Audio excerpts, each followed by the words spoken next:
நம்ம ஒருத்தருக்கு fees pay பண்ண போகிறோம். பரவாயில்லக்கா, இருக்கட்டும்க்கா. நாளைக்கு வீட்டில் இருப்பீங்களாக்கா நீங்கள்? நம்ம ஃபீஸ் பே பண்ணியிருக்கோன்னு மட்டும்தான் அவங்களுக்கு தெரியும். சர்ப்ரைஸாக இதெல்லாம் வாங்கியிருக்கோன்னு அவங்களுக்கு தெரியாது. வாங்க நம்ம போய் சர்ப்ரைஸ் பண்ணலாம்.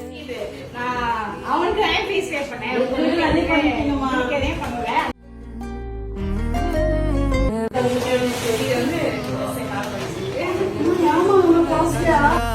நீயும் நெஞ்சுக்குள்ள இருளாத விடியாத அதை யோசிப்பேன்.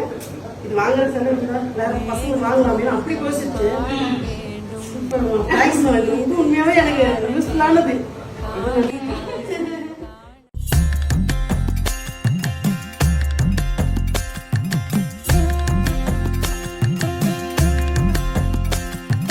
தலை கோதும் இளங்காத்து செய்தி கொண்டு வரும் மரமாகும் விதையல்